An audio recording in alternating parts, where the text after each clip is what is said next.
በ600 ዓመት ውስጥ እስልምና ጠፍቶ ነበር አለ። መቼ ነው የጠፋው? ነቢዩላህ ዒሳ ዓለይሂ ሰላም እዚህ ጋር በእናንተና በእኛ መካከል ልዩነት አለ። እኛ እሳቸውን የአላህ ነብይ ናቸው ለምን አልጠየቅንም። ከዝሙት የተወለዱ ወይም ዲቃላ የዲቃላ ልጅ ብለው ነበር እንትን የሚወስዷቸው ይሁዲዎች። ታምናለህ? እና እነሱ ሰቀል ናቸው አሉ። አንድ ደግሞ ጌታችን ተሰቀለ እዛም ተነሳ። የእናንተ እምነት ማለት ነው። ሶስተኛው ደግሞ ሙስሊሞች ኢሳ ዓለይሂ ሰላም መጡ ምድር ላይ እሳቸውን ሲከተሉ የነበሩ 12 ወጣቶች ነበሩ፣ ደቀ መዛሙርት ወይም በእኛ ሐዋርያት እንላቸዋለን። ከእነሱ መካከል አንደኛው ጀነት ቃል ተገብቶለት የእሳቸው ሙሉ ገጽታ ተላብሶ ፊዳ ሆነ ወይም መስቀል ላይ ተሰቀለ። እሳቸው ግን የ33 ዓመት ወጣት እያሉ ወደ ሁለተኛው ሰማይ አላህ ሱብሃነሁ ወተዓላ እንዲወጡ አደረጋቸው። 3 ቦታ ነው የተከፈሉት ብሎናል። ውሸት። እኔ ላሳየ። እናንተ ያመናችሁ ወይ የመርየም ልጅ ኢሳ ለሐዋርያቶቹ ወደ አላህ ረዳቴ ማን ነው እንዳለ ሐዋርያቶቹም እኛ የአላህ ረዳት ነን እንዳሉት የአላህ ረዳቶች ሆኑ። ከእስራኤል ልጆች አንደኛይቱ ጭፍራ አመነች፣ ሌላኛይቱ ጭፍራ ካደች። ስንት ጭፍራ ነው ያሉት? እያንዳንዱ ያነሳውን እንዴት እንዳፈራረስኩበት አይታችኋላ። ተስፋ አስቆረጡት አላችሁ። ልክ ተስፋ ሲቆርጥ የቀድሞ አይታችኋላል። ጧጧጧ አድርጌ ስጠልዘው ወይኔ ተበላን አለ። እየሰማነው እንደሆነ አልገባውም እሱ። በተለይም ሴቶች ሙስሊሞች በአሁኑ ሰዓት ላይ አይ ነው ብዙዎቻችሁ ለቃችሁም እየወጣችሁ ነው። ከዚህ በላይ ግን እንጠብቃለን። ከዚህ በላይ እንጠብቃለን። ከዚህ በላይ እስልምናን ለቃችሁ እንድትወጡ እንፈልጋለን።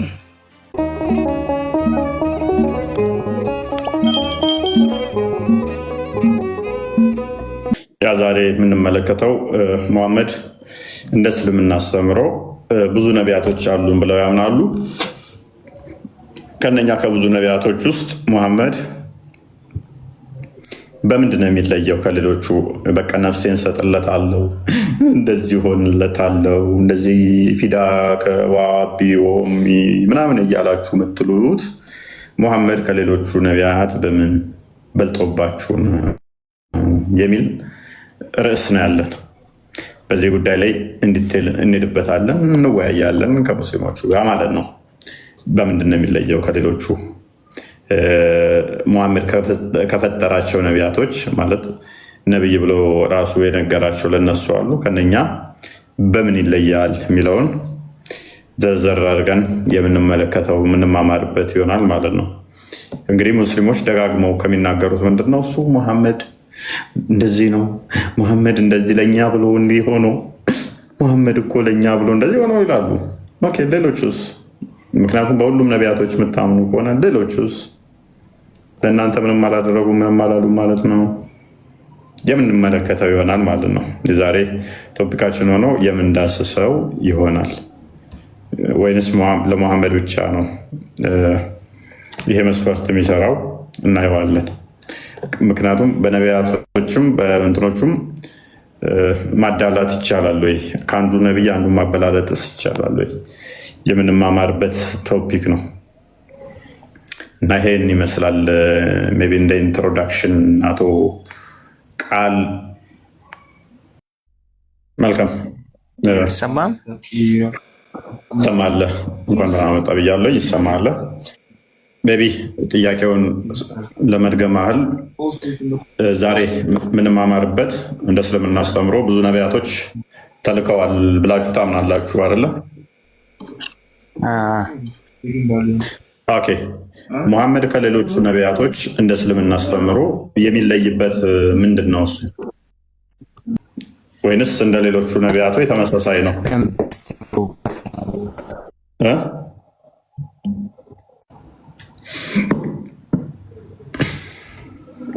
ምን አልከኝ?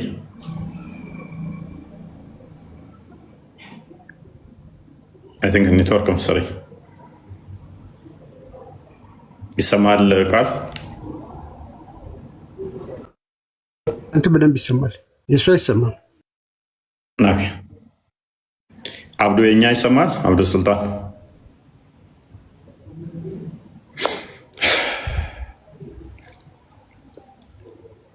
ኦኬ። ኢምራን እንኳን ደህና መጣ። እንኳን ደህና ቆያችሁ።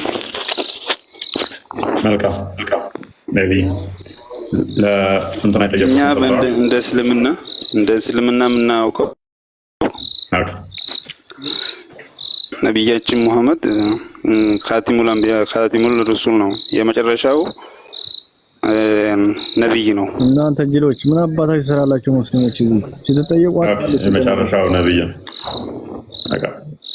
የነብይን ሱና ከሰሩ ኦኬ። ስለዚህ ከሌሎቹ ነቢያት የሚለይበት ምንድን ነው? እሱ አሁን ሲመጣ መጀመሪያ ሲመጣ ራሱ ተልኮ ይዞ የሆነ ተልኮ ይዞ ነው ከአምላክ የመጣው ከአላህ ማለት ነው። ተልኮ ደግሞ እነሱም ለበቃ ወይም ለአካባቢ ወይም ለሰፈር እንደዛ ነው የመጡት። ነቢይ ሙሐመድ ደግሞ ለሁሉም ለዓለም ላይ ያለው ሁላ ተልክ ያለው ብሎ በቁርአን ነው የተናገረው። ይሄን ቁርአን ገባ። እነሱ ለዓለም አልተላኩም፣ እሱ ለእኔ ብቻ ነው ለዓለም የተላኩት ብሏል። አንድ ሰው እነሱ የተላኩት ወደ እንትን ወደ ሰፈር ወይም ወደ ጎሳ ምናምን እንደዛ ነው የተላኩት። ገባ። ሙሐመድ ደግሞ መልካም ሙሐመድስ ለአረቦች አይደለም እንዴ የተላከው? አረ ለአረብ አይደለም፣ ለዓለም ሁሉ ነው። ጥቁር አላለም፣ ቀይ አላለም። ከአረብኛ ውጪ ሙሐመድ በአማርኛ አስተምሯል።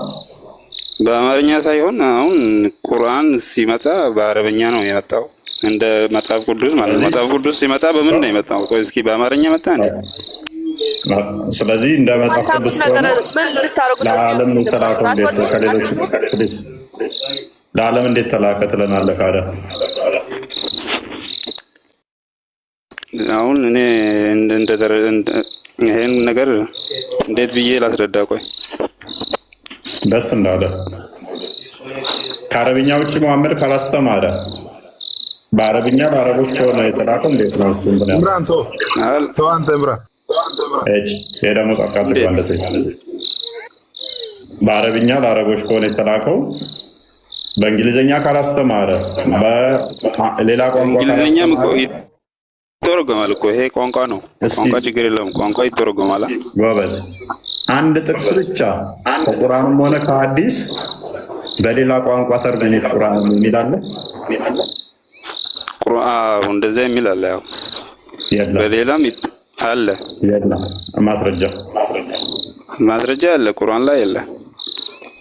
ሐዲስ ላይ የለም እንኳን ቁርአን ላይ አለ። እኛ የላክነው ለዓለም ሙሉ ነው የሚለው ቦታ አለ። ከኔ አረብኛ አልችልም። ለምሳሌ እሺ፣ አማርኛው ትርጉም ቁርአን ተብሎ ይጠራል።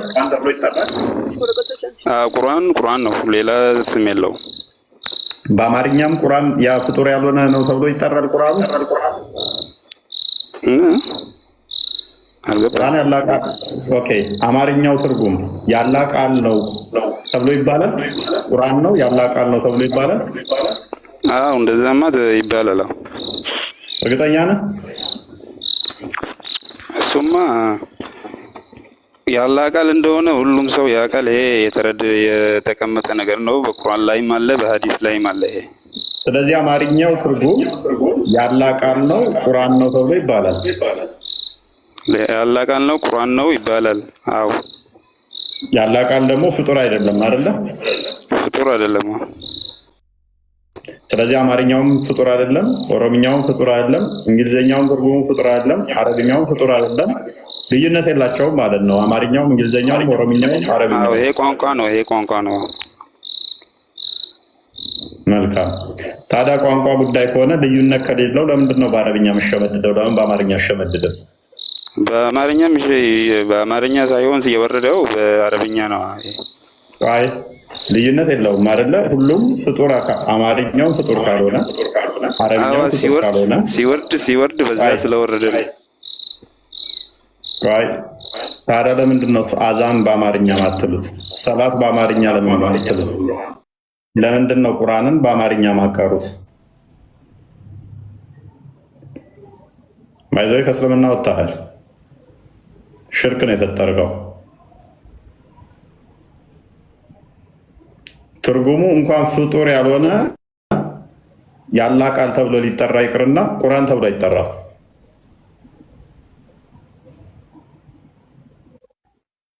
እንዴት ዋልክ እፎይ? ሰላም። ማንኛው የሚቀድመው? ፍቅር ዳውድ ተመለስ። ፍቅር ዳውድ ተመለስ። ፍቅር ዳውድ ኦኬ።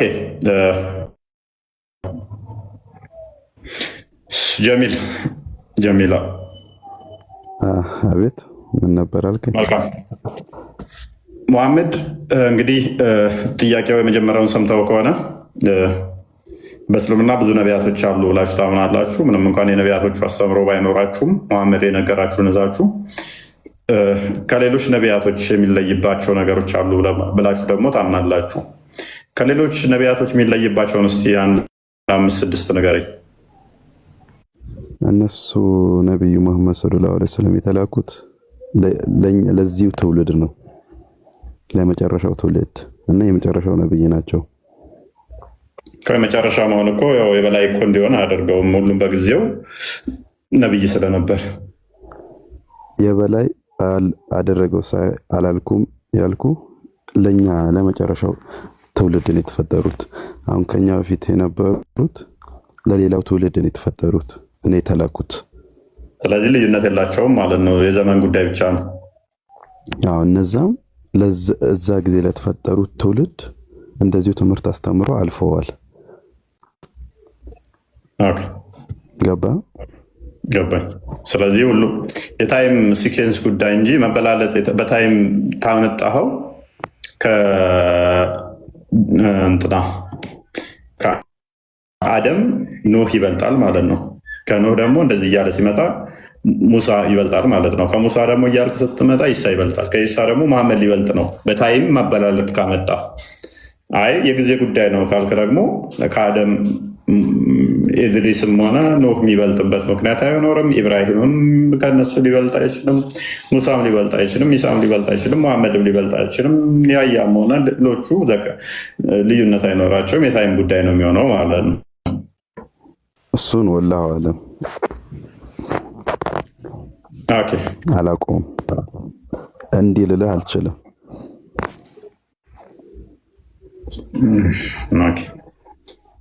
ወደ ሌሎች ልለፍ።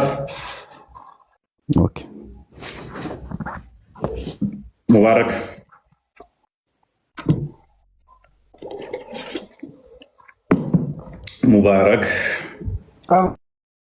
እፎይ ይላል።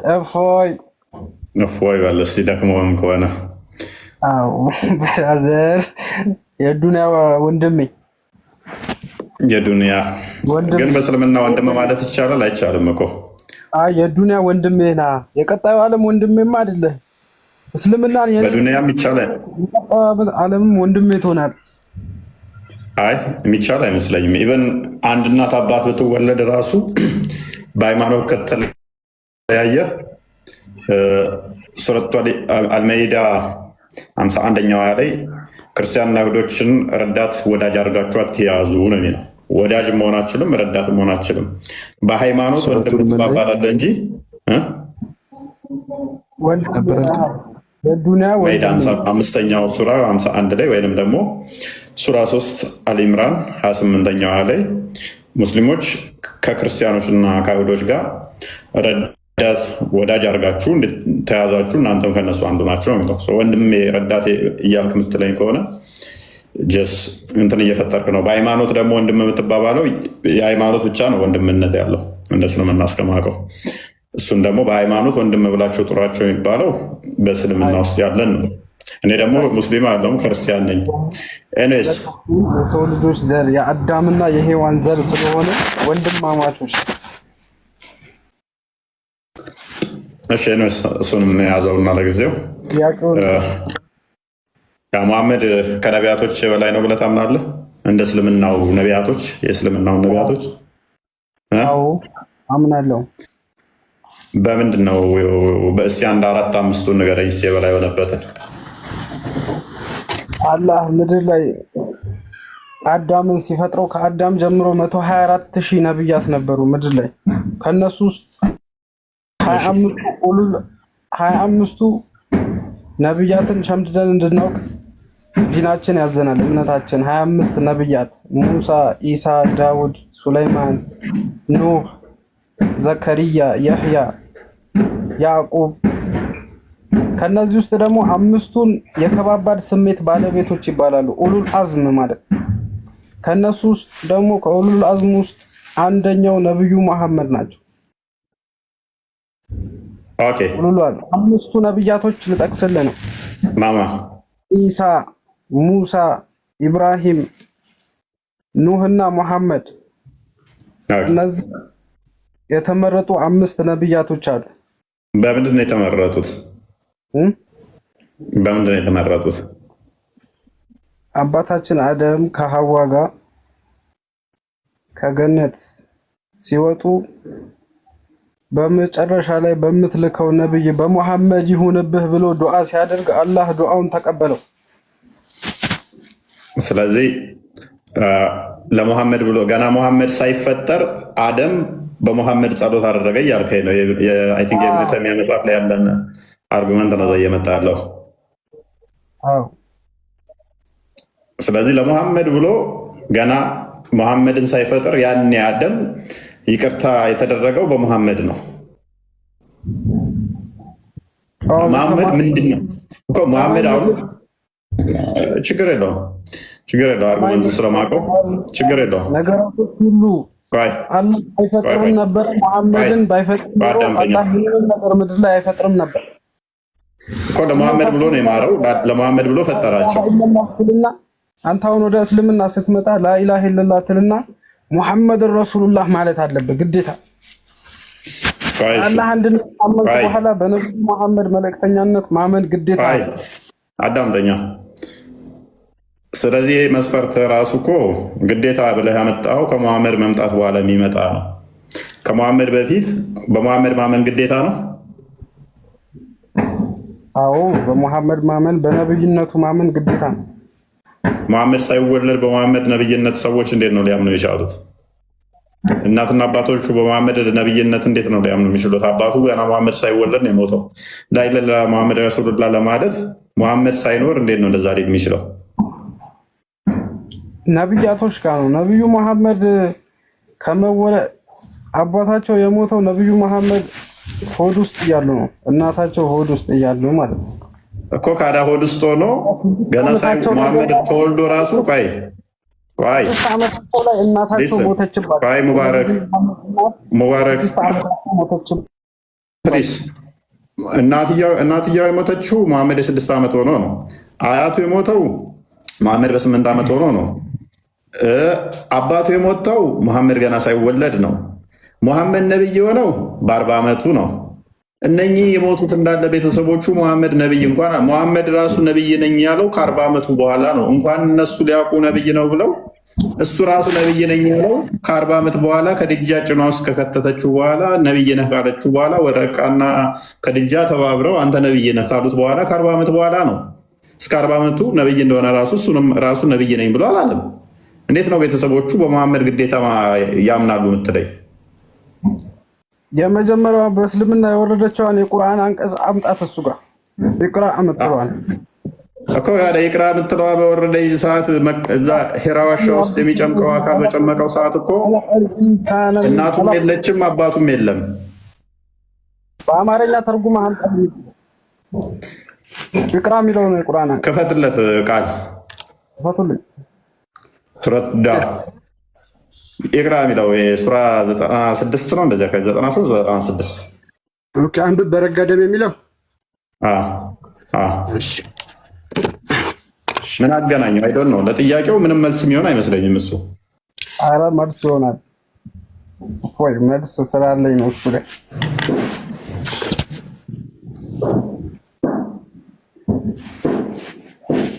ልናይ አይደለ?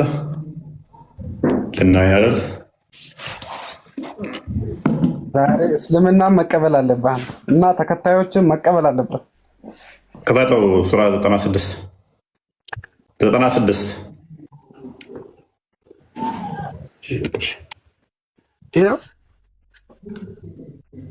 አንብብ። በዚህ ሁሉ በፈጠረው ጌታ ስም፣ ሰውን ከረጋ ደም በፈጠረው ጌታ ስም። ይሄ በእንቅልፍ ልቡ ነው መጥቶ ጅብሪል ጨመቀውና ያዘውና፣ ጅብሪል ማን እንደሆነ አይታወቅም። በእንቅልፍ ልቡ አንብብ፣ በረጋ ደም አንብብ፣ ሰውን በፈጠረው አንብብ። 3 ጊዜ ፌንት እያስነቀለ 3 ጊዜ ፌንት አስነቀለው እንደዚህ እያለ። ምንድን ነው ይሄን ያመጣልኝ? እንቅልፍ ልባቸው አይደለም አቀላቅልብኝ እና በምናቸው በእንቅልፍ ልባቸው አይደለም። ነብዩ መሐመድ ዋሻ ውስጥ ነበሩ። ጅብሪል በዙፋን ሆኖ መጣባቸው። 3 እንዳልከው እየነቀነቃቸው አንብብ አላቸው። አንብብ። ከዚያ ሁሉም በፈጠረ መሐመድ ማንበብ ይችላል እንዴ? ቆይ ሙባረክ ማንበብ ይችል ነበር? መሐመድ ማንበብ አይችልም። መሐመድ ላስረዳህ እኮ ነው። ቆይ ማንበብ ማይችል ከሆነ አይችልም። ጅብሪል አያውቅም እንዴ? መሐመድ ማንበብ ማይችል ጋር መላኩን ጅብሪል አያውቅም ነበር እንዴ? አላህ ሲልከው አላህም አያውቅም እንዴ መሐመድ ማንበብ እንደማያውቅ? ያውቃል። አላህ ሁሉን ያውቁ ከሆነ ማንበብ ማይችልን አካል ታዲያ እንዴት ነው እሱ በግድ አንብብ እያሉ አንቀው 3 ጊዜ ፌንት የሚያስነቅሉት? አይደለም አንብብ አለው። ከዛ ሁለተኛው ላይ ደግሞ ና ሰውን ከረጋ ደም በፈጠረው ጌታ ስም አለው። ቀጥል፣ አውርድልኝ ወደታች። ሰውን ከረጋ ደም ከረጋ ደም ነው እንደፈጠረው አደምን ከረጋ ደም ነው እንደፈጠረው አላ። አንተ እኮ የአባት ስፐርም ሴል እና የእናት እንቁላል ሴል እኮ ነህ። ባዮሎጂ አታውቅምን? ከረጋ ደም የረጋ ደም ነው እንደ ሲጀመር እሱ የሰው ልጅ ነህ። ከረጋ ደም ከስፐርም እኮ ነህ። ከስፐርም ነው የተፈጠርከው አንተ። ስፐርም እና የረጋ ደም አንድ አይደለም ወዳጃችን። የረጋ ደም ከሆነ ተበላሽቷል። የወንድ ስፐርም ሴል እና የሴት ኤግ ሴል አንድ ላይ ሲሆን ወደ ረጋ ደም ይቀየራል። ገብቶሃል? እዚህ ጋር አንብብ። ዝም ማን ያለው? የዛሬ 1400 ዓመት እዚህ ጋር መጥቶልሃል። እዚህ ጋር አንብብ። አንብብ። ከዛ ዝቀርግ ብለድ ክሎት አደረገ ማለት በራሱ በሽታ ነው። አንብብ። ከዛ አንብብ። ጌታ በጣም ቸር ሲሆን አለ አላህ አላቃቸው ቸር ሆነላቸው። ለነብዩ መሐመድ ነገሮችን አይተው እንዲረዱ አላህ አደረገ። አሁን ከጠያቂያችን ጋር ኤክሴል እንትን ነው፣ ሳይዝ ነው፣ የልብስ ሳይዝ ነው። ኤክሴል እያሉ ነው። ኤኒዌይስ በደንብ እኔ ቆይ አሁን ያላወቀውን ሁሉ ያሳወቀ ሲሆን እኔን እየሰማኝ ካልሆነ ዝም ብለህ እያነበብክ ከሆነ ምንድን ነው ጥቅሙ? መድረኩን እየበጠበጥኩ ነው። እፎይ እኔ አሁን እዚህ ጋር ብዙ ታዳሚዎች አድርግ። በቃ ቆይ ሚት አድርግ፣ ሌሎች ይቀጥሉ። ምክንያቱም ከጥያቄ ጋር ከሆነ ምንም አልተገናኘንም። እኔ ጥያቄ ሌላ ነው። ሰውን ከምን ፈጠረው እንዴት ፈጠረው የኔ ጥያቄ አይደለም ለጊዜው። ተኤክሴልም ፈጠረው ኤክስኤክስም ፈጠረው ይሄን ነገር እያስረዳሁ ነው። የነብዩ መሐመድ ነብይነትን እያስረዳሁ። ቆይ እኔ መሐመድ ነብይ ነው ነብይ አይደለም አይደለም ጥያቄ። ነብይ ነው ነብይ አይደለም ነው አይደለም ጥያቄ። እንዴት መገለጥ መጣለትም አይደለም የኔ ጥያቄ። ሌላ ነብያቶች እንዴት እንደላቀ እኮ እየነገርኩህ እኮ እሱን ከሆነ ደግሞ ከሌሎቹ ጋር ነው ኮምፔር አድርገህ የምታሳየኝ እንጂ ጅብሪል መጥቶ እየነቀነቀው ዋሻ ውስጥ አንብብ አለው ከሌሎቹ ነቢያቶች ጋር ምን አገናኘው? ካለ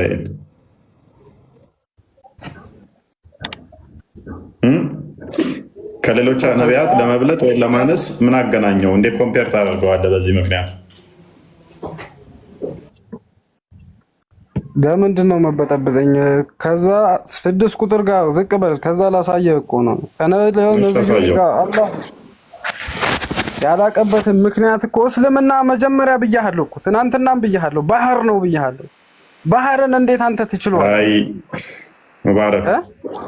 ሙባረክ አቤት።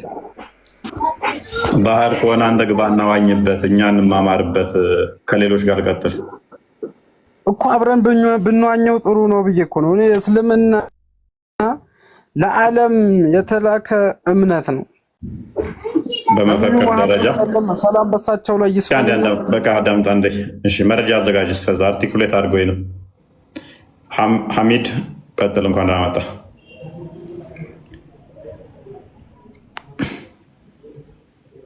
ሐሚድ ዩሱፍ እንኳን አመጣችሁ።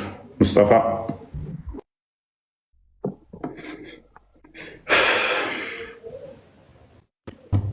ኢስላም ሙስጠፋ ነው የሚለው ሙስጠፋ መሐመድ ወይ እንኳን ደህና ቆያችሁ።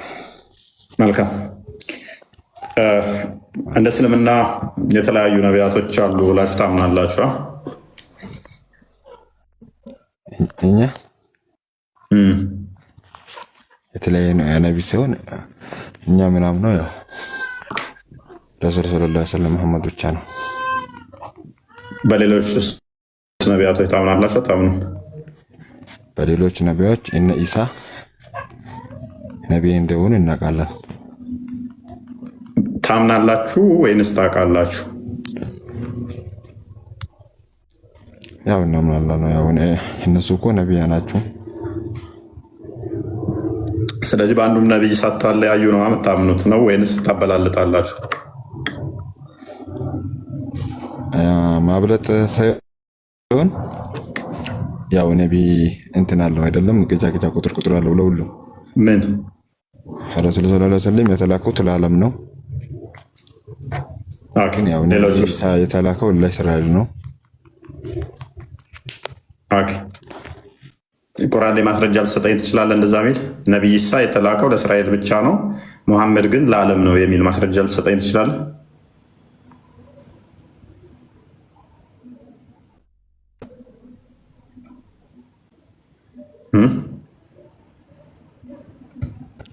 ኡፍ የተወረደኝ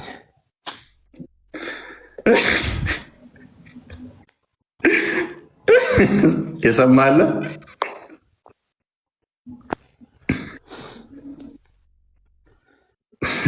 የሰማለ እኔም አልሰማሁትም። ምንድን ነው ያለው? ምስኪን ነበር። ተዋረድን። ወይኔ እፎ ያዋረደን ነው። እኔስ ያ የኔን አስገባኝ። ሙባረክ ተው በእናትህ ተዋረብሽ። ሙባረክ አረብሽ። የታርክ አንዱ ስጨርስ ነው ወደ አንዱ የምናልፈው። ሙስጠፋ ወይ የሰማኸው ስልክ ገብቶብኝ ነው። ይቅርታ። እሺ መረጃውን እንለፈውና መረጃውን ማምጣት ከቻል ማምጣት። ቆይ ሐሚድ ተራን አሳልፈዋል። ቅድም እየጠራው ነበር። ሰላም ነው ፎይ ቆይ ተራ ጠብቅ ሙስጠፋ። ስለዚህ ለዓለም የተላከ ነው ብለኸኛል። ሌሎቹ ለሀገራቸው ነው የተላኩት አልከና።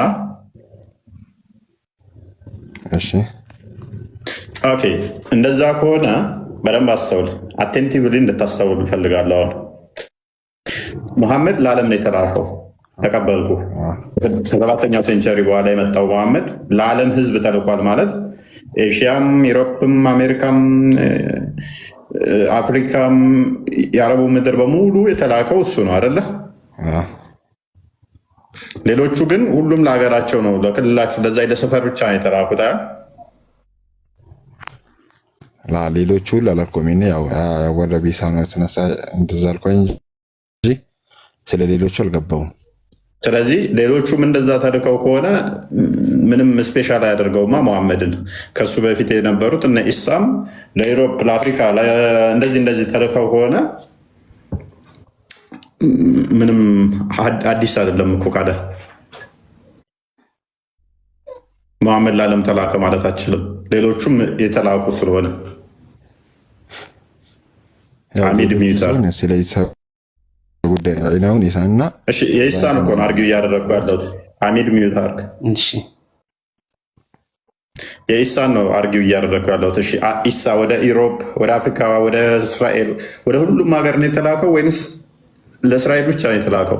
ለእስራኤል ነው የተላከው። ስለዚህ ሙሐመድ የሚበልጠው ከኢሳ ነው እንጂ ከሌሎቹ ነቢያት አይበልጥም ማለት ነው። አይለይም ማለትም ሌሎቹ ነቢያቶች ወደ ዓለም ተልከው ነበር። ኢሳ ብቻ ነው ለእስራኤል የተላከው። ሌሎቹ ነቢያቶች ወደ ዓለም ተልከዋል። ሙሐመድም ደግሞ ወደ ዓለም ተልኳል። ከኢሳ ጋር ይለያል። ኢሳ ለእስራኤል ብቻ የተላከ ነው። ሙሐመድ ለዓለም የተላከ ነው። ሌሎቹ ነቢያቶችም ለዓለም የተላኩት፣ ኢሳ ብቻ ነው ለሀገሩ የተላከው ማለት ነው። ለእስራኤል ሲሆን አሁን ነቢይ እንደሆን እናውቃለን እኛ በግልጽ እስካሁን አጥራልኝ። ምን አልክ መሰለ?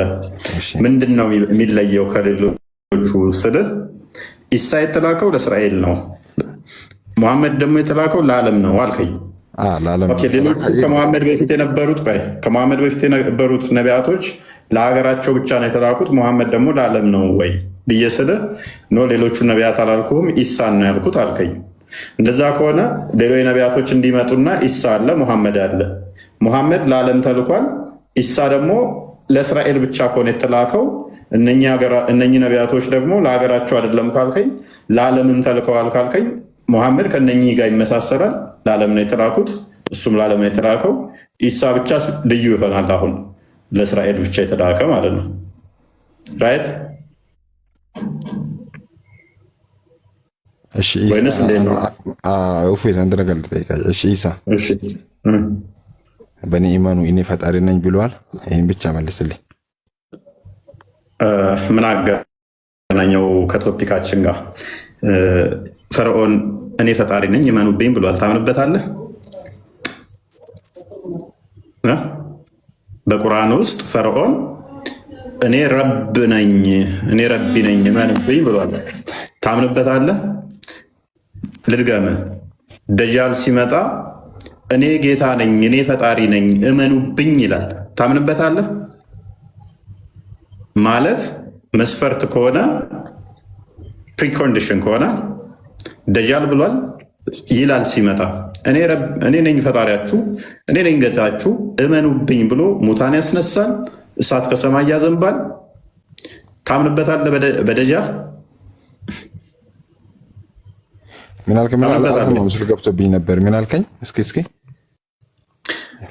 ደጃል ሲመጣ እኔ ጌታችሁ ነኝ እኔ አምላካችሁ ነኝ እመኑብኝ ይላል። ታምንበታለህ? በደጃል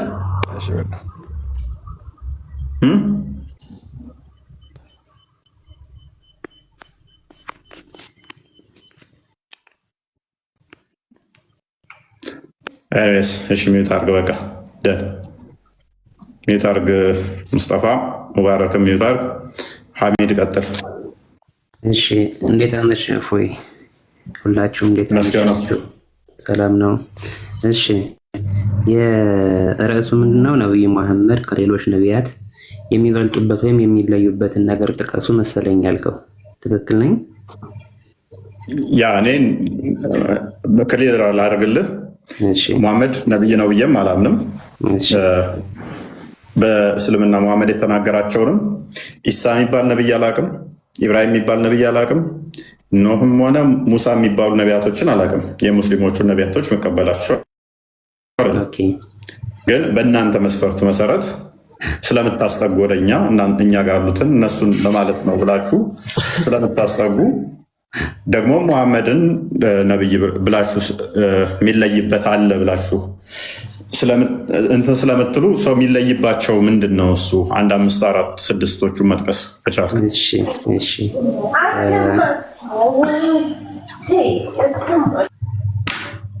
ምድር ከተፈጠረ ጀምሮ እስከ ነቢዩ መሐመድ እስከ መጨረሻው ነቢይ ዓለይሂ ሰላቱ ወሰላም ጊዜ ድረስ ጌታችን አላህ ሱብሃነሁ ወተዓላ 124,000 አካባቢ የሚጠጉ ነቢያቶችን ልኳል። እነዚህ ነቢያቶችም ወንዶች ናቸው። የሴት ነቢይ አልተላከም ምድር ላይ። ለጠቅላላ እውቀት አንዳንዱ ነቢይ ለራሱ ለቤተሰቡ ብቻ የተላካለ፣ ለተወሰነች ቴሪቶሪ የተላካለ፣ ለአንድ ከተማ ለአንድ ሀገር የተላካለ። ከነቢዩ መሐመድ በፊትም ለዓለማት የተላኩ ነቢያቶችም አሉ። ነቢያቶች በሙሉ ከአላህ ሱብሃነሁ ወተዓላ መልእክት ይዘው ወደ ህዝቦች እንደተላኩ እናምናለን። ይሄ ጠቅላላ ስለ ነቢያቶች ሊኖረን የሚገባ አመለካከት ነው። ነቢዩ መሐመድ ከሌሎች ነቢያት የሚለዩባቸው ነገሮች በጣም ብዙ አሉ። ከእነሱ መካከል የተወሰኑትን ለመጥቀስ እሞክራለሁ። አሁን በፊት የነበሩ ነቢያቶች ህዝቦቻቸው ወንጀል ይሰራሉ፣ አመፅን ይፈጽማሉ። ለምሳሌ በነቢዩላህ ኑህ ጊዜ የነበሩ ህዝቦች እሳቸው ለ950 ዓመት አካባቢ የሚጠጋ ጊዜ ወደ እስልምና እንዲመጡ ጥሪ ያደረጉላቸው። ነገር ግን የሰለሙላቸው ሰዎች በጣም ጥቂት ነበሩ። መጨረሻ ላይም እሳቸው ዱዓ አድርገው እነዛን ህዝቦች አላህ እንዲያጠፋቸው ተማጠኑ። በሚማጸኑበት ጊዜም በውሃ ማዕበል አጠፋቸው ፈጣሪ ማለት ነው። በሉጥ ጊዜ የነበሩ ሰዎች ለምሳሌ በጣም አስጸያፊ የሆነ ወንጀልን ይፈጽሙ ነበር፣ ግብረ ሰዶምን። በዚህ መጥፎ ስራቸው ምክንያት አላህ ሱብሓነሁ ወተዓላ ከምድረገጽ ጠራርጎ አጠፋቸው።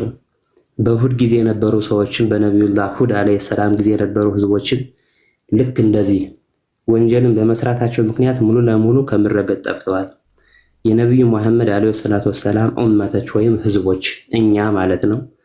ለሳቸው ልቅና ሲባል ምንም አይነት ወንጀል ብንሰራ ምድር ላይ እስከ የውሙል ቂያማ ድረስ እንቆያለን። እስልምና አይጠፋም፣ ጨርሶ አይጠፋም። ይሄ ለሳቸው ብቻ የተሰጠ ልቅና ነው። አንድ ብለን መቁጠር ትጀምራለህ። እዚህ ጋር ማስረጃ እኔ ከዚህ ጋር አሁን ቨርስ ጠቅሼ አንተ ጋር ለመከራከር አይደለም። እሱን አንተ በምትሄድበት መንገድ ሰርች ማድረግ ትችላለህ። እንደዛ ከሆነ ኖ አንተ በምትሄድበት መንገድ ማጣራት ትችላለህ። እኔ ከዚህ ጋር ማፍረስ ይችላል። በፈቀደ መንገድ ዲፌንድ ለማድረግ ነው የገባው። ማፍረስ ይችላል። አንተ የራስህን ሪሰርች መውሰድ ትችላለህ። እኔ ልጥቀስና ከላይ ብሎ ውረድ፣ ግን ነጥቦችን ያዝልኝ። በቃ አይ አውርተህ ዝም ብለህ መውረድ አትችልማ። በመጀመሪያ እንደዛ ከሆነ ከመጀመሪያ ጀምሬ አፈርስብሃለሁ። እንደዛ ከሆነ ለምሳሌ ከነቢዩ መሐመድ ጊዜ በፊት የነበረው ነቢዩ ዒሳ ነው። በነቢዩ ዒሳና በእሳቸው መካከል የ600 ዓመት ጋፕ አለ። በዚህ የ600 ዓመት ጋፕ ውስጥ እስልምና ሙሉ ለሙሉ ምድር ላይ ጠፍቶ ነበር። እሳቸው እንደገና መጥተው ነው ያደሱት። ልክ አሁን ላይ አንዳንድ አላዋቂያን እስልምና የመሰረቱ ነብዩ መሐመድ ናቸው ብለው እንደሚናገሩት ማለት ነው። ቆይ ሐሚድ፣ ጨዋታውን በጥሩ ሁኔታ አምጥተዋል። በኢሳና በመሐመድ መካከል ስንት ዓመት ጋፕ አለ? የ600 ዓመት ጋፕ አለ። ዓመተል ፈትራ ይባላል ይሄ በእስልምና። እስልምና ሙሉ ለሙሉ መካከላቸው 600 ዓመት ከሆን ይከተሉ ነው። ስለዚህ በ600 ዓመት ውስጥ እስልምና ጠፍቶ ነበር አለ። መቼ ነው የጠፋው? ነቢዩላህ ዒሳ ዓለይሂ ሰላም እዚህ ጋር በእናንተና በእኛ መካከል ልዩነት አለ። እኛ እሳቸውን የአላህ ነብይ ናቸው ብለን የምናውቀው አልጠየቅንም። ምንድነው ሊስን በመካከላቸው 600 ጋፕ አለ። በዚህ በ600 ዓመት ውስጥ እስልምና ጠፍቶ ነበር አልከኝ አይደለ? አዎ። መቼ ነው የጠፋው? በኢሳ ጊዜ ነው የጠፋው ወይንስ ኢሳ ወዲያው እንዳረገ? ነቢዩላህ ኢሳ ካረጉ በኋላ በእሳቸው ጊዜ የነበሩ ሰዎች ወደ 3 ነው የተከፈሉ። ወደ 3 አመለካከት ተከፍለዋል። እዚህ ጋር ከፊሎቹ ሰዎች ነቢዩላህ ዒሳን አምላክ ወይም የአምላክ ልጅ ነሷራ ወይም ክርስትና ማለት ነው። ይሄ አንደኛው ነው። ሁለተኛ ደግሞ የሁዲዎች ናቸው። በሰዓቱ የነበሩ የሁዲዎች ኢሳ ዓለይሂ ሰላምን ሰቅለናል ብለው ኢሳ ዓለይሂ ሰላምን ሰቅለናል ገድለናል ብለው የሚያምኑት እሳቸውን ከዝሙት የተወለዱ ወይም የዲቃላ ልጅ ብለው ነበር እንትን የሚወስዷቸው የሁዲዎች። ታምናለህ? እና እነሱ ሰቀልናቸው አሉ። አንድ ሁለተኛው ደግሞ ጌታችን ተሰቀለ ከዛም ተነሳ፣ የእናንተ እምነት ማለት ነው። ሶስተኛው ደግሞ ሙስሊሞች ኢሳ ዓለይሂ ሰላም መጡ ምድር ላይ። እሳቸውን ሲከተሉ የነበሩ 12 ወጣቶች ነበሩ፣ ደቀ መዛሙርት ወይም በእኛ ሐዋርያት እንላቸዋለን። ከእነሱ መካከል አንደኛው ጀነት ቃል ተገብቶለት የእሳቸውን ሙሉ ገጽታ ተላብሶ ፊዳ ሆነ ወይም መስቀል ላይ ተሰቀለ። እሳቸው ግን የ33 ዓመት ወጣት እያሉ ወደ ሁለተኛው ሰማይ አላህ ሱብሃነሁ ወተዓላ እንዲወጡ አደረጋቸው። ስለዚህ 3 አይነት አመለካከት ያለው ማህበረሰብ ተፈጠረ ማለት ነው። ስለዚህ እነኚህ መቼ ነው የጠፉት? እስልምናው መቼ ነው የጠፋው? ከዒሳ ዓለይሂ ሰላም በኋላ እስልምና እየተመናመነ ተከታዩ ማለት ነው። በጊዜ ሂደት እየተመናመነ መጣና ረሱል ዓለይሂ ሰላቱ ወሰላም ወደ መወለጃቸው አካባቢ የጣዖት እምነት ዓለም ላይ ተስፋፍቶ ነበር። ፐርሻዎች ሰዓትን ያመልኩ ነበር፣ መጁስ ይባላል ወይም ዞራስትራኒዝም የሚባለው እምነት ማለት ነው። የተለያየ አይነት ባዕድ አምልኮ ነበር ዓለም ላይ። አላህ ሱብሃነሁ ወተዓላ ነብዩ መሐመድን በማስገኘት እንደገና እስልምናን እንደ አዲስ እንዲያንሰራራ አደረገው። ስለዚህ ጀስት ወደ መጀመሪያው ሐሳቤ ልምጣልህና ሐሳቤ ተናግሬ ልውረድ። እኔ ላውራ። እሺ አሁን ያወራኸው በሙሉ ተመችቶኛል፣ ተስማምቶኛል፣ ተቀብያለሁ። ሚት አድርግና አዳምጠኝ። እኔን ደግሞ ከስር ላላችሁም ምን አለን? ከ600 ዓመት እስከ መሐመድ በነበረበት ውስጥ እስልምና ጠፍቶ ነበር አለን። እናመሰግናለን። የለም እንላችሁም ለዚህ ነው። አንደኛ እስልምና ሰው ሁሉ ሲወለድ ነው። አዳምጪ ደግሞ እንደ ሴጣን ጥልቅ አትበይ መሀል ላይ። እኔ እሱ ሲያወራ እኮ ስህተት ሲያወራ እኮ እያዳመጥኩት ነው። ራሽን ጠብቂኝ። ከአዳምጪ ስህተት ካልሆነ በቃ የምትስማሚ ከሆነ አዳምጪ፣ እሱን ምላሽ ልስጥበት። 3200 ሰው ቁጭ ብሎ እያዳመጠች ነው እዚህ ጋር። እኔ እሱ ሲያወራ እኮ ተስማምቶኝ አይደለም እሺ እያልኩ እያዳመጥኩት። የማዳመጥ ተማሪ ቅድሚያ ስነ ምግባር ተማሪ ነው። ህዝቤ ስገቡ አርጊው ለማድረግ ተራችሁን ጠብቁ፣ ባለጌ አትሁኑ። ስለዚህ ምንም ብሎናል ሐሚድ በኢሳና በመሐመድ መካከል 600 ዓመት አለ። በዚህ መካከል ላይ እስልምና ጠፍቶ ነበር አለ። ማስረጃ ግን አንዲት ሊያመጣ አይችልም። አንደኛ አልጠይቀው ምንድነው ላስጨንቀው ስለማልፈልግ አመጣለሁ ካለ በራሱ ጊዜ ከፍቶ ማሳየት ይችላል። አይደለም ከቁርአን ዳኢፍ አዲስ ማምጣት አይችልም። ሁለተኛ ሱራ 61 ቁጥር 14ን ክፈተልኝ ቃል ወደ 3 ቦታ ተከፍለዋል ብሎናል። 3 ቦታ ነው የተከፈሉት ብሎናል። ውሸት። እኔ ላሳየ።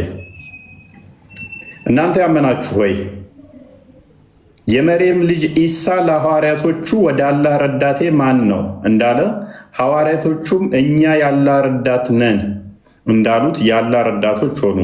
ከእስራኤል ልጆች አንደኛይቱ ጭፍራ አመነች፣ ሌላኛይቱ ጭፍራ ካደች። ስንት ጭፍራ ነው ያሉት? 2። ሐሚድ ግን ስንት ነው ያለን? 3። ከቁርአኑ ጋር የተጣላው ከኔ ጋር ሰው አንደኛይቱ እሱ ምን አለ? 3 ቦታ ነው የተከፈሉት አለ። ቁርአኑ ምን ይላል? 2 ቦታ ነው። ያመነችው ደግሞ ጠፍታለች አለ ሐሚድ። ቁርአኑስ ምን ይላል? ዝቅ አድርግልኝ ትንሽ።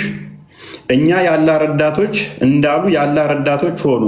ከእስራኤል ልጆች አንደኛይቱ ጭፍራ አመነች፣ ሌላኛይቱ ጭፍራ ካደች። እነዚያንም ያመኑትን በጠላቶቻቸው ላይ አበረታናቸው፣ አሸናፊም አደረግናቸው። ሐሚድ ደግሞ ምን አለ? ተመናምነው ጠፉ አለ። አሸናፊነታቸው መቼ ድረስ ነው ሲል ደግሞ ቁርአኑ እስከ የውመል ቂያማ ድረስ አሸናፊ ያደረግናቸው ነው የሚለው። በሌላ ቁርአን ክፍል ላይ ፈስረዋለን። ይሄንን ስንት ናቸው? 2 ሐሚድ ግን ስንት ናቸው አለን? 3። ሌላኛ ምን አለን? ሌላኛው ምንድን ነው ያለን? በዚህ በጠፍ ጊዜ ውስጥ ሙሐመድ መጥቶ እንደዚህ አድርጎ እንደዚህ ሆኖ አለን። ሙሐመድ ጠፋ ብሎ ተናግሯል ወይ? ሲንግል ኤቪደንስ ከአዲስ ላይ ከሰጠኝ ንጽጽር አቆማለሁ። ሲንግል ኤቪደንስ አይደለም ሳሂህ ዳኢፍ አዲስ የለም። አይደለም ከቁርአን ከሀዲስ ዳኢፍ የለም። ከኛ በፊት መጽሐፍ የተሰጣቸው ማናቸው ነው ያለው ሙሐመድ? አይሁዶችና ክርስቲያኖች። ሱራ 6 156 ጀምሮ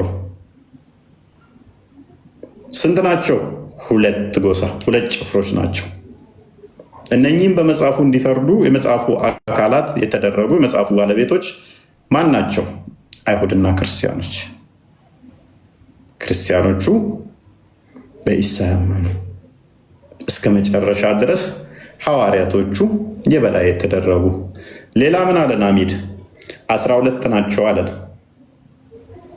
12 ናቸው አለን።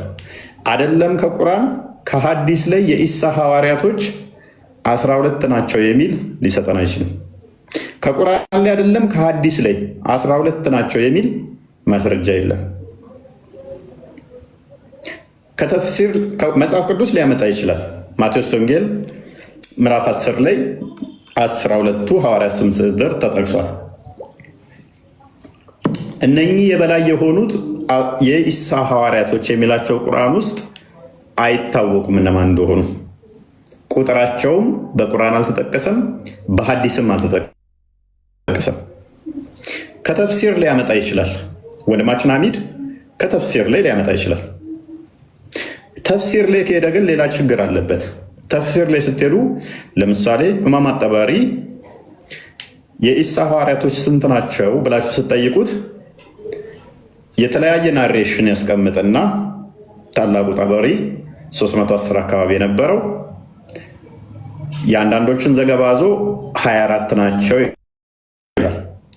21 አካባቢ ይላቸዋል፣ 18 ይላቸዋል፣ 14 ይላቸዋል። ዝብርቅርቁ የወጣ ነው። ኤግዛክት ነንበራቸው ስንት እንደሆኑ አይታወቅም ነው። ሌላኛው ሐሚድ የተሳሳተው ኢሳ ሰቀልን ባሉ አልሰቀልነውም ባሉ ሰቀልነው አይሁዶች አሉ፣ ክርስቲያኖች ተሰቀላሉ፣ እኛ ሙስሊሞች ደግሞ በጊዜው አልተሰቀለም አልን። በዚህ በሶስት ተከፈሉ አለ። እንደዚህ የሚል አንድ የቁርአን ክፍል የለም። ሌላኛ የተሰቀለውን ሲያመጣ ከ12ቱ አንዱ የኢሳን መልክ ያዘና ተሰቀለ አለ። አይደለም ከቁርአን ከሐዲስ ላይ ዳኢፍ ሐዲስ አታመጣ። ከ12ቱ አንዱ ደቀ መዝሙር የኢሳን መልክ ይዞ እሱ ተሰቀለ የሚል አይደለም ከቁርአን ከሐዲስ ላይ የለም። ቻሌንጅ አደርጋለሁ አመጣለሁ ካልክ ታዲያ በኢሳ ቦታ ማን የተሰቀለው ለሚለው ሐሚድን ሊረዳው የሚችል አንድ ማስረጃ ማምጣት ይችላል። ከምን ላይ? ከተፍሲር ላይ። መሐመድ ከሞተ ከ600 ከ700 ዓመት በኋላ የመጡ ተፍሲሮች ሙፈሲሮች በኢሳ ቦታ የተሰቀለ ሐዋርያው ብለው የሚያስቀምጧቸው አሉ። ማን ነው የተሰቀለው? ከተፍሲር ከሄደ ደግሞ አሁንም ሐሚድ ቅድም ሐዋርያቶቹ ቁጥራቸው ስንት ነው ሲባል አንዳንዶቹ 14፣ አንዳንዶቹ 17፣ አንዳንዶቹ 18፣ አንዳንዶቹ 21፣ አንዳንዶቹ 24 እንዳሉት ሁሉ ማን ነው የተሰቀለው ተብለው ሲጠየቁ እና ኢብን ከሲር ለምሳሌ አንዳንዶቹ ይሁዳን የተሰቀለው ይላሉ፣ አንዳንዶቹ ከሐዋርያው አንዱ ነው ይላሉ፣ አንዳንዶቹ ሰቃዮቹ ሲመጡ ቀድሞ የገባውን ሰውዬ ኢሳ መስሏቸው ሰቀሉት ይላሉ። ማን የተሰቀለው ሙፈሲሮቹን ካላችኋቸው ውጥንቅጡ የወጣ ስለሆነ ኤግዛክትሊ ከሌን የተሰቀለው የሚለውን መልስ የላቸውም። ሙፈሲሮቹም ቁርአኑ መልስ የለውም፣ ሐዲሱ መልስ የለውም። ሙፈሲሮቹ ጋር ከመጣን ደግሞ እርስ በርሱ የሚጋጭ ነው። አስመልጡኝ፣ እኔ ኢሳ ከምሰቀል መስቀል ላይ ከመወጣ እናንተ ከአንዳችሁ ተሰቀሉልኝና በገነት ጓደኛ እንሆናለን አላቸው። ከዛ አንደኛው በቃ በገነት አብሬ ከአንተ ጋር ከሆንኩ ልሰቀልልህ አለውና መልኩን ወሰደ። ከዛ እሱ ተሰቀለለት። ይሄ የነ ጠበሪ ተረት ተረት ነው። ሐዲስ ላይም ቁርአን ላይም የለም። ኢሳ ለራሱ ፈርቶ ሌሎችን ያሰቅላል ማለት ነው።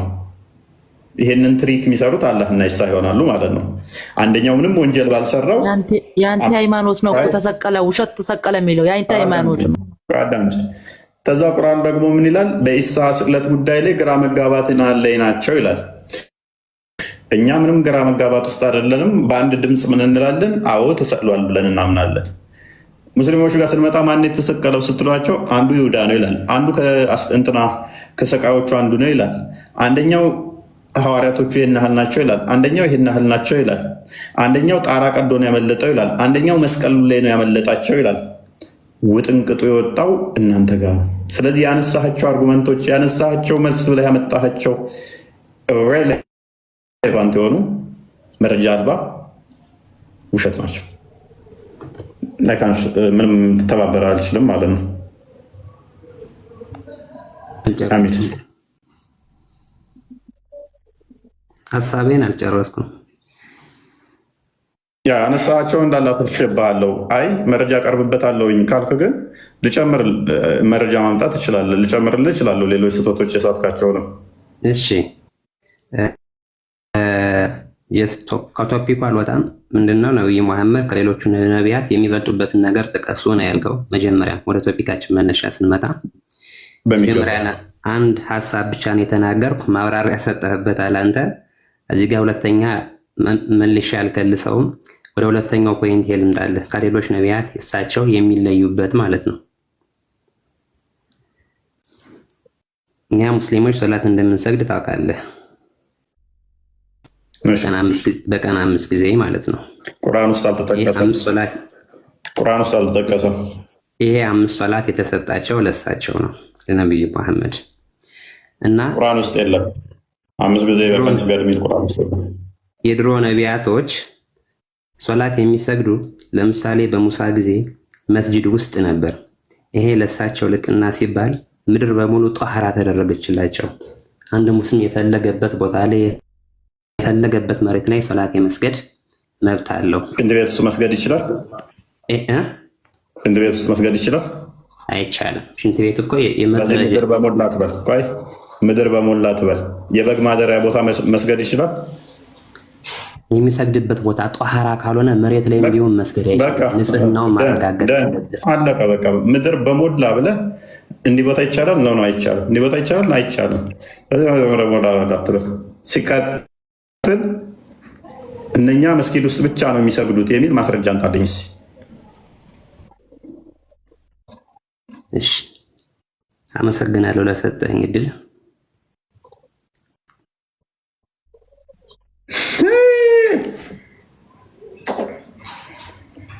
ትትናን እናደንቃለን። እኛ ቤት ሲወራ ግን ሙስሊም እስላም እናፈርሳለን።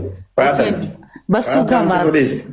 ኧረ በለናስ ብልግናሽ ነደዛ ሲያዩ አንቺ ለመመቃየው ተከበሪ። በዚህ ልጅ ተማር፣ በዚህ በሙስሊም ተማር። በቃ አዎ ተማርኩኝ። መረጃ የለውም ምስልምና ስትጠየቁ መረጃ አመሰግናለሁ ብሎ መውጣት ነው። መረጃ ሲጠየቅ ካላ የተሻለ ሯጭ ነው እንዴ? መረጃ ሲጠየቅ ጥሎ አመሰግናለሁ ብሎ ክርስትናህን አየክ፣ ክርስትናህን አየክ። የቱ ጋር እንዳለ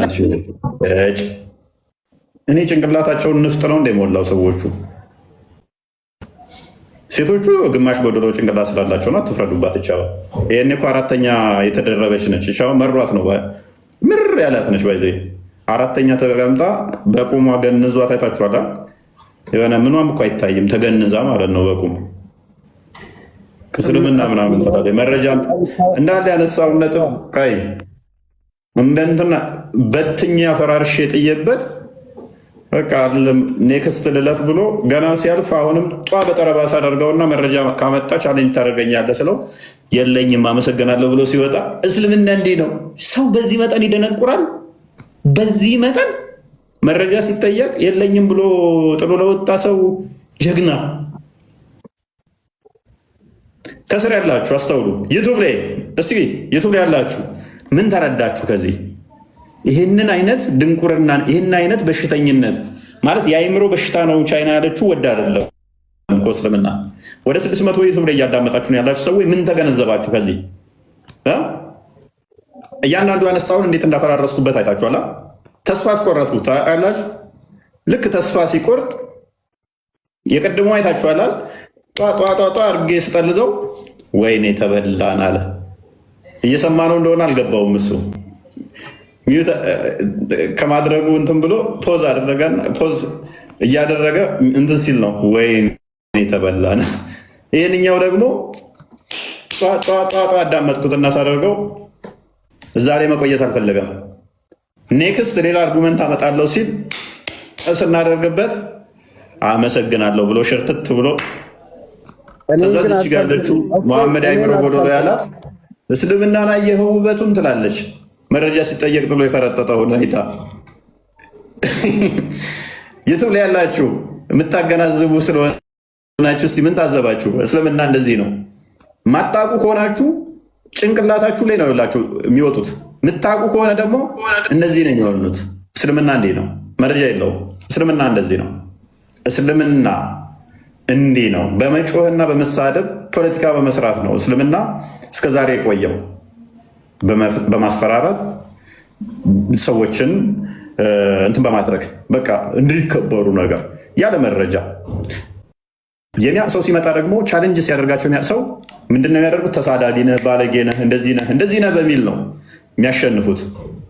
ይህ የእስልምና አካሄድ ነው። ሁላችሁም ከእንደዚህ አይነት ማስተዋል ከጎደለው አካሄድ ራሳችሁን ጠብቁ፣ ራሳችሁን ጠብቁ ወገኖቼ። ሙስሊሞች ነቃ ደንገጥ በሉ፣ ቋይ ቆፍጠን በሉ፣ ፈዘዝ አትበሉ። ምንድን ነው እሱ? እስከ መቼ ድረስ ነው? እናንተ ተምራችሁ የምታገናዝቡ ሆናችሁ ሳለ በሰባተኛ ሴንቸሪ ላይ በአንድ ተረት ተረት በተነገረ ሰውዬ እስካሁን ድረስ ተገትራችሁ መቀሩት ምንድን ነው? ከስር ያላችሁ ወገኖቼ፣ በተለይም ሴቶች ሙስሊሞች በአሁኑ ሰዓት ላይ አይ ነው ብዙዎቻችሁ ለቃችሁም እየወጣችሁ ነው። ከዚህ በላይ ግን እንጠብቃለን። ከዚህ በላይ እስልምናን ለቃችሁ እንድትወጡ እንፈልጋለን። ማዝ ሚውጣት ስራ ጠብቅ፣ ቅድሚያ እድል እስከሚሰጥ ጠብቅ። ሚዩት አድርግ። ሚዩት ስትደረግ አታውቀውም። እንደ መሐመድ ባለጌ አትሁን።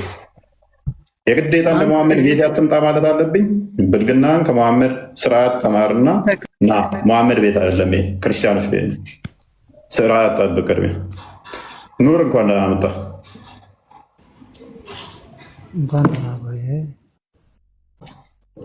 ተፈቀደልኝ። ይቅርታና እፎ እየጠየቀው ይሄን ማስረጃ ነው። ልጁ የዋሸው እምነቱ ላይ የተጻፈውን ነገር ነው። ቡልጋል መርየም ላይ ታገኙታላችሁ። ምድር ሁሉ ለእኔ ለሰላት እንደተፈቀደችልኝ ይላል። ግን ይለያቸዋል።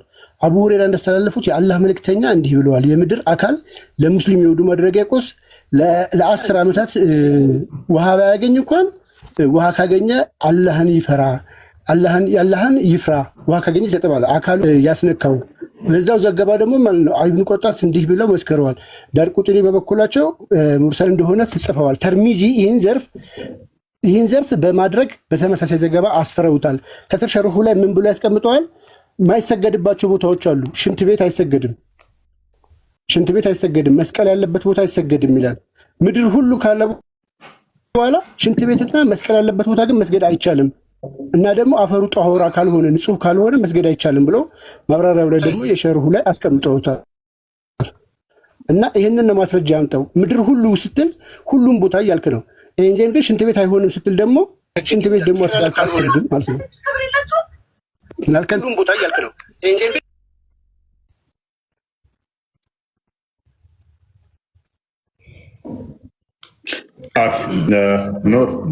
ምድር ሁሉ ከሚለው ጧሃራ የሚለውንም ጨምርበት ማለት ነው። ጧሃራ የሆነ ቦታ በሙሉ መስገድ ይቻላል ነው።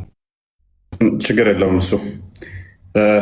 መሐመድ ግን በዚህ ነው እኔ የበላይ የሆንኩት። ቆይ አሁን የበላይ የሆነባቸውን እስቲ ስንት ነገሮች 5 ንገረን እስቲ ከሌሎች ነቢያቶች የሚለይበትን።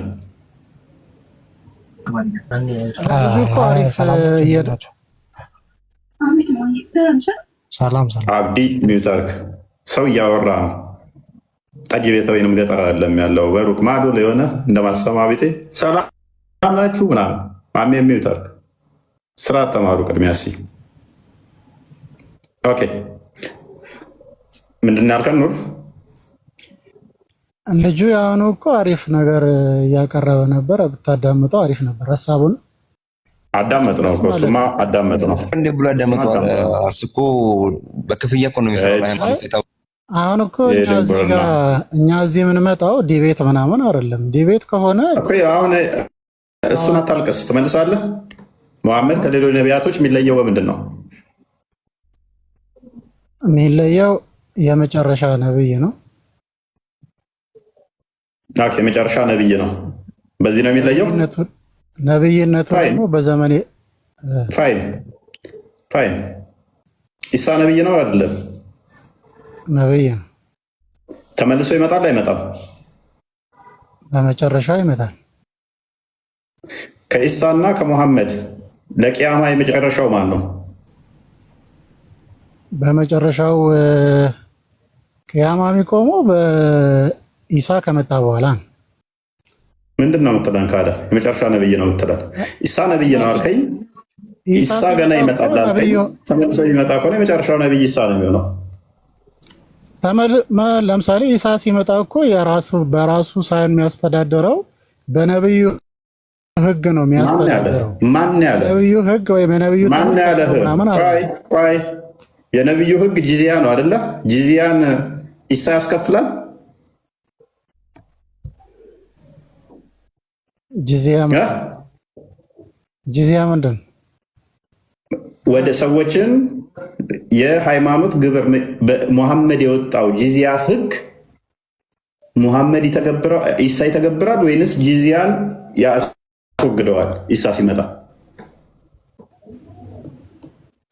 እሱን እኔ እርግጠኛ አይደለሁም። ማለቁን ታዲያ በምን ህግ ነው ያስተዳድራል የምትለኝ? የሙሐመድ ህግ ጂዚያ ማስከፈል ነው። ኢሳ ሲመጣ ደግሞ ጂዚያን ኢሳ ሲመጣ ጂዚያን ጭራሽ የሙሐመድን ህግ ጭራሽ ይሽራል። እንኳን ሊተገብረው ይሽረዋል። የሙሐመድን ህግ ይሽራል። ስለዚህ የመጨረሻው ነቢይ ማን ነው? ሙሐመድ አለፈ፣ ገና ኢሳ ይመጣል። የመጨረሻው የሚሆነው ኢሳ ነው፣ ሙሐመድ አይደለም። ኢሳኛ እንደምንኖረው ኖሮ ሞቶ ይሄዳል ወደ አህያ። ሙሐመድም አንተ እንደምንኖረው ኖሮ ሞቶ አለ ሄዷል። እኔም ኖሮ ሲጀመር ቁርአን ውስጥ አንድ ጥቅስ ኢሳኛ እንደምንኖረው ኖሮ ይሞታል የሚል አንድ ጥቅስ አታመጣ ሙባረክ። ሐዲስ ላይ አለ። ሐዲስ ከጊዜ በኋላ የመጣ ተረት ተረት ነው። ሙተወቲር የሆነ ሐዲስ ራሱ የለም። ነቢዩ ሰለላሁ ዐለይሂ ወሰለም የነቢዩ ንግግር ራሳቸው የተናገሩት ከሆነ ማለት ነው ወህይ ነው። ራሳቸው የተናገሩ ከስሜታቸው በምን አወቅ? ራሳቸው የተናገሩት ወይ ለመሆኑ ራሳቸው መናገር የተናገሩት ወይ መሆኑን በምን አወቅ? ስለነገሩ ነው ነቢዩ ስለነገሩ። ስለዚህ መሐመድ የነገረ ሁሉ ወይ ነው ማለት ነው። አላህም ተመሰከረላቸው በስሜታቸው እንደማያወሩ ከራሳቸው እንደማያወሩ አላህም መሰከረ። ስለዚህ ከስሜት ማወራ ከሆነ ከራሱ ማወራ ከሆነ መሐመድ ወይ መገለጥ ነው እያንዳንዱ መሐመድ ያወራው ኖ። ለምሳሌ ለማስተማር አሁን ነብዩ ሰለላሁ ዐለይሂ ወሰለም ሰውም ናቸው ነብይም ናቸው። ሰውም ናቸው ነብይም ናቸው። ሌሎቹስ ዝንጀሮም ናቸው ነብይም ናቸው ወይስ ምን ለማለት ፈልገህ ነው? ነብዩ መሐመድ ሰውም ናቸው ነብይም ናቸው ስትል አይደለም። አሁን ሁሉም ያወራው ነገር ወህይ ነው ወይ ስትለኝ እኮ አንተ ነህ ያልከው፣ እኔ አይደለሁም ያልኩት። ከራሳቸው አንዳች አይናገሩም ብለህ ያልከው አንተ ነህ፣ እኔ አይደለሁም። ለማስተማር ለምሳሌ ሃይማኖታዊ ሲያወሩ ሃይማኖታዊ ትምህርትን ሲያስተምሩ ከራሳቸው ስሜት አይደለም ነው ለሌላ የፈለገው። ግን ስለዚህ መሐመድ በሐዲስ ውስጥ ያወራቸው ሃይማኖታዊ ያልሆኑ ነገሮች አሉ ማለት ነው። ሐዲስ እኮ ሲባል አሁን ሐዲስን መረዳት ያለብን ማለት ነው። እሺ ፎር ሴክ ኦፍ አርጉመንት ያስተማሩት ሰዎች የጻፉት ደግሞ አለ። ተስማማው። ሲጀመር ቁርአንንም ሰው ነው የጻፉት፣ ሌሎች አካላት የጻፉ የለም። ተስማማው በአንተ። ስለዚህ መሐመድ የተናገረው ለማስተማር ከሆነ ወይ ነው አይደለ? አዎ። ስለዚህ ያ ወይሂ ደግሞ ከአላህ የሆነ ነው አይደለ? በአላህ ትእዛዝ በነቢዩ ንግግር ነው። በአላህ ትእዛዝ በነቢዩ ንግግር ማለት ምን ማለት ነው? እሺ ከአላህ ነው። ያው ከስሜታቸው ካልሆነ ከአላህ ነው ማለት ነው። ቁርአንስ ቀጥታ ንግግር የአላህ ንግግር ቁርአን ነው። ስለዚህ ሙሐመድ የአላህን ንግግር ያጣመመበታል እያልከኝ ነው። ቀጥታ ቁርአንን አስቀመጠና ሐዲስ ላይ ሲሆን ግን የአላህን ንግግር አጣመመው እያልከኝ ነው። ነው አላልኩም። ታሎነ ምን እያልከኝ ነው? ካዳ ቀጥታ ንግግሩ ሲሆን ቁርአን ነው፣ ሐዲስ ከሆነ ደግሞ የአላህ ትእዛዝ ነው፣ ንግግሩ ግን የአላህ ነው የሙሐመድ ነው እያልከኝ